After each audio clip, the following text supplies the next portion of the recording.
Sup? Though. Right. It was during our 2008 family vacation. My family, which included my wife Frances and our son Benny, decided to go on vacation in Northern California. We had always wanted to camp out among the redwoods, and we had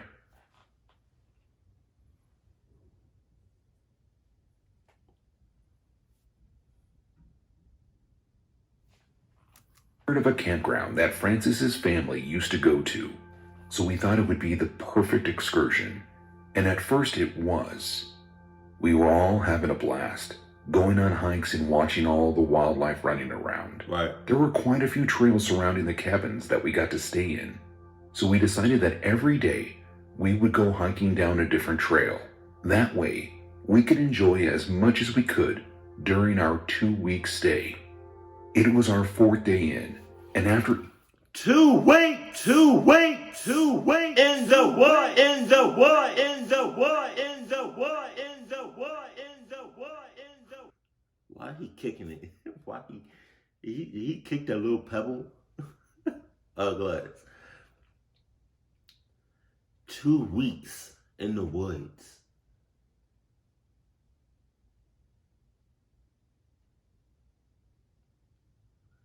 I have nothing for you guys.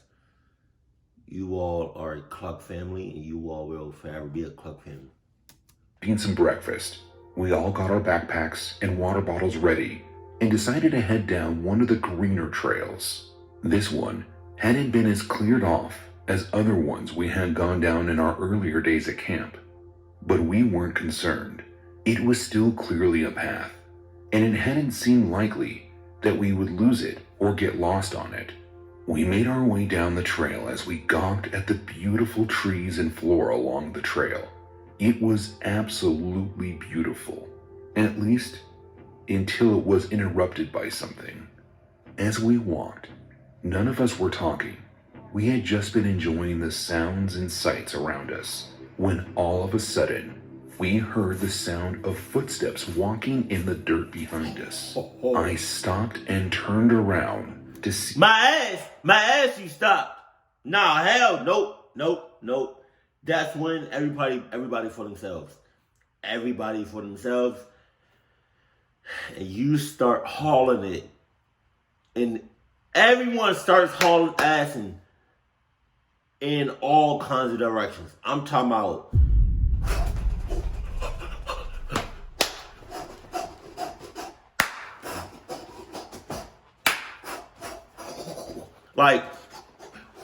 like the worst thing you can do, one of the worst things you can do is have, a few people, a small group of people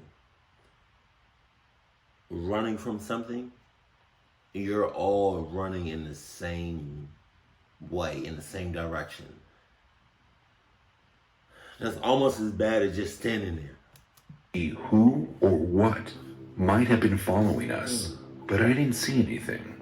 I figured it had to been a deer or something, So? and was not a big deal. My ass. But we were all still a bit on edge and decided to head back to the campground and hang out near the cabin while we calmed down. The rest of the day was uneventful, and eventually we all turned in to go to sleep. And just as my eyes began to get heavy, I heard the sound of something shuffling around outside our cabin. I sat up and was getting ready to walk to the door to check it out when all of a sudden a voice from outside calmly asked, "Can I help you?"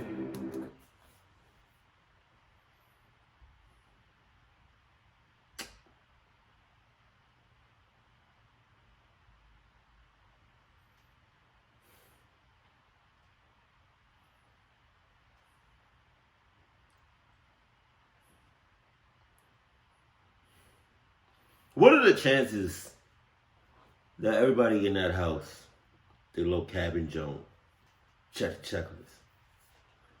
I wasn't sure if they were talking to me or if there was something else going on, but then I heard the sound of footsteps walking up the porch of the cabin, and again, I heard them ask, "Can I help you?"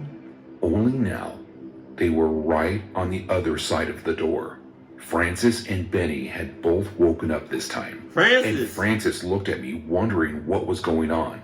Then, without any of us saying a word, we all heard the sound of the footsteps leaving the porch and then the campground. I immediately sprang up and made sure the door was locked and moved the dresser in front of it. Francis and I spoke about it and decided that the next day we would all walk through the trail back to our car and leave the campsite early. We didn't think it was safe anymore. So after a long night, just waiting and wondering if the person was going to come back, thankfully they didn't, at least not that we know of. The next morning, we all packed up as quickly as we could and began making our way down the trail and to our car. It was about a 10-minute walk, so we weren't expecting anything to happen. But then, out of nowhere, just like the day before, the sounds of footsteps from behind us. And this time, we knew it was the person who had visited our cabin last night. I told Francis and Benny to run, and I followed behind them, placing myself between them and whoever was following us. As we ran to the car, we could hear yelling through the trees. All they kept saying was, "Can I help you?" The yelling progressively got more aggressive, but we managed to make it safely back to the car. As soon as we were inside, we locked the doors and pulled off.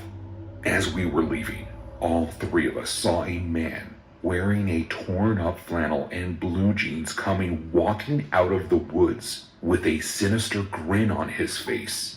As we sped off, I could see him waving in the rearview mirror. To answer the question that I said, earlier, what are the chances that they checked the checklist? It was none. It was zero. Because after the man walked away, then he decided to see if the door was locked, make sure that door was locked. It should have already been locked, because you're talking about. If you ever find yourself wanting to take a trip to the Amazon rainforest, and maybe even an excursion down the Amazon River, I have two pieces of advice for you. One is to make sure you have a guide to take you that knows the area. I thought he was about to say, one, make sure you have a gun, which it's not a bad, it's not, just saying. That and some Adidas. Two, just don't do it. I learned that lesson one of the hardest ways possible. A friend and I decided to do just that. We managed to find a guy that was willing to take us on a 3-day trip down the Amazon River and into the forest. And at first, it was as amazing as you would expect. Wait a minute. So you just found a guy. Like, do you know this guy whatsoever, or you just found him like on Craigslist or some shit? Because you found him on Craigslist.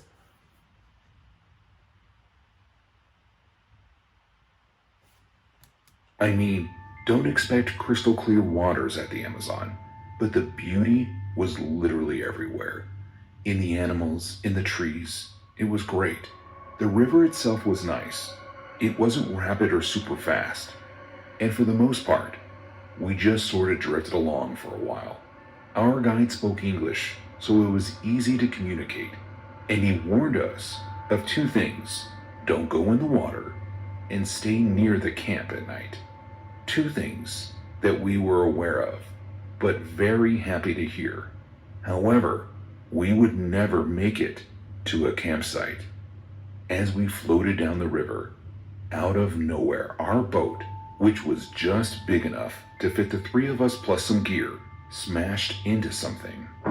It was likely a large rock under the surface, but whatever it was, it caused the boat to capsize and threw the three of us in the water. I swam to the surface and began looking around, and shortly after I noticed our guide and my buddy surfaced, and our guide began yelling for us to go to shore. We all swam as fast as we could, and luckily, were able to pull ourselves out of the river before anything serious happened. After checking that we were all okay, our guide looked around and said he knew where we were and that it would be a good idea to set up a fire and try to survive the night. We didn't like the idea, but we really didn't have a choice either. So we all hunkered down and began setting up for a long night in the Amazon. That was a sleepless night for all of us. We were surrounded by the constant sound of animals hissing and growling nearby. Every time one of us would get freaked out, our guide would try to calm us down by saying that the fire is going to keep them away. Come to find out, after we made it out of the situation, that if anything in the forest had been hungry enough, the fire wouldn't have stopped anything. The next day, as soon as the sun poked its head up, we began making our way back to the village that we set off from. It was about an 8-hour hike, but thanks to our guide, we made it back in one piece. It's funny how fast beauty fades when you find out how deadly something is. Hell yeah.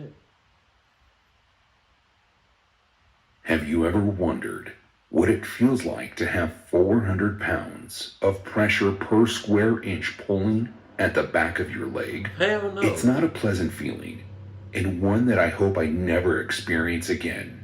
You see, I was on a solo outing in the Colorado mountains, and it was just supposed to be a simple camping trip, but it turned into a nightmare. At first, things were going fine. I found a place to set up my camp, and I had brought a decent supply of food and a good book.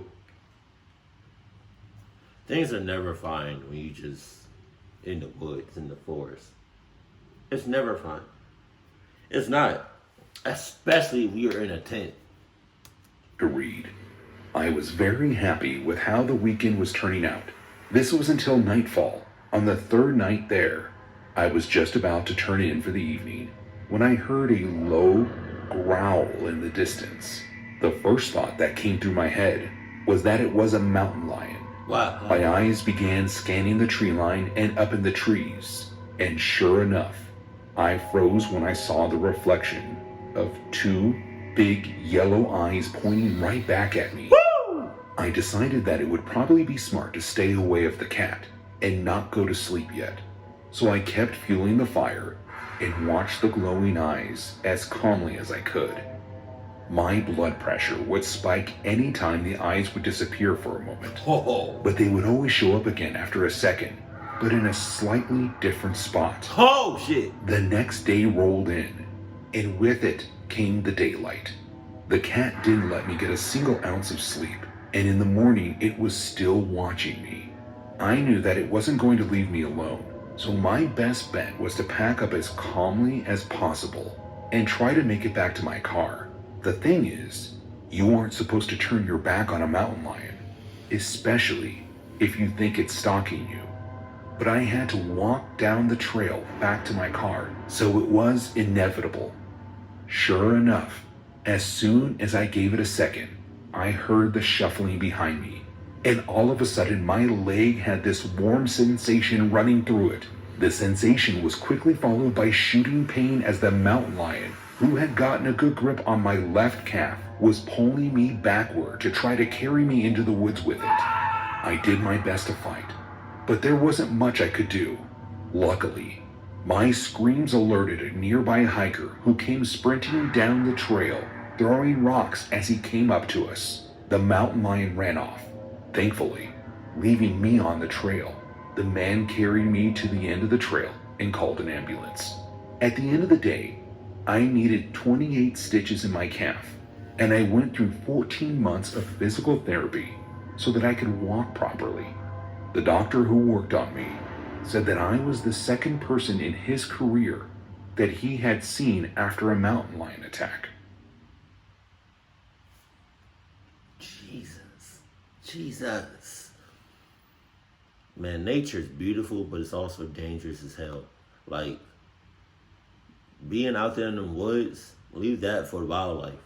We got our own, you know what I mean? We got our ways of living, you know? Jesus. That mountain lion was meant business. Dead ass. That the whole time. Just looking at you.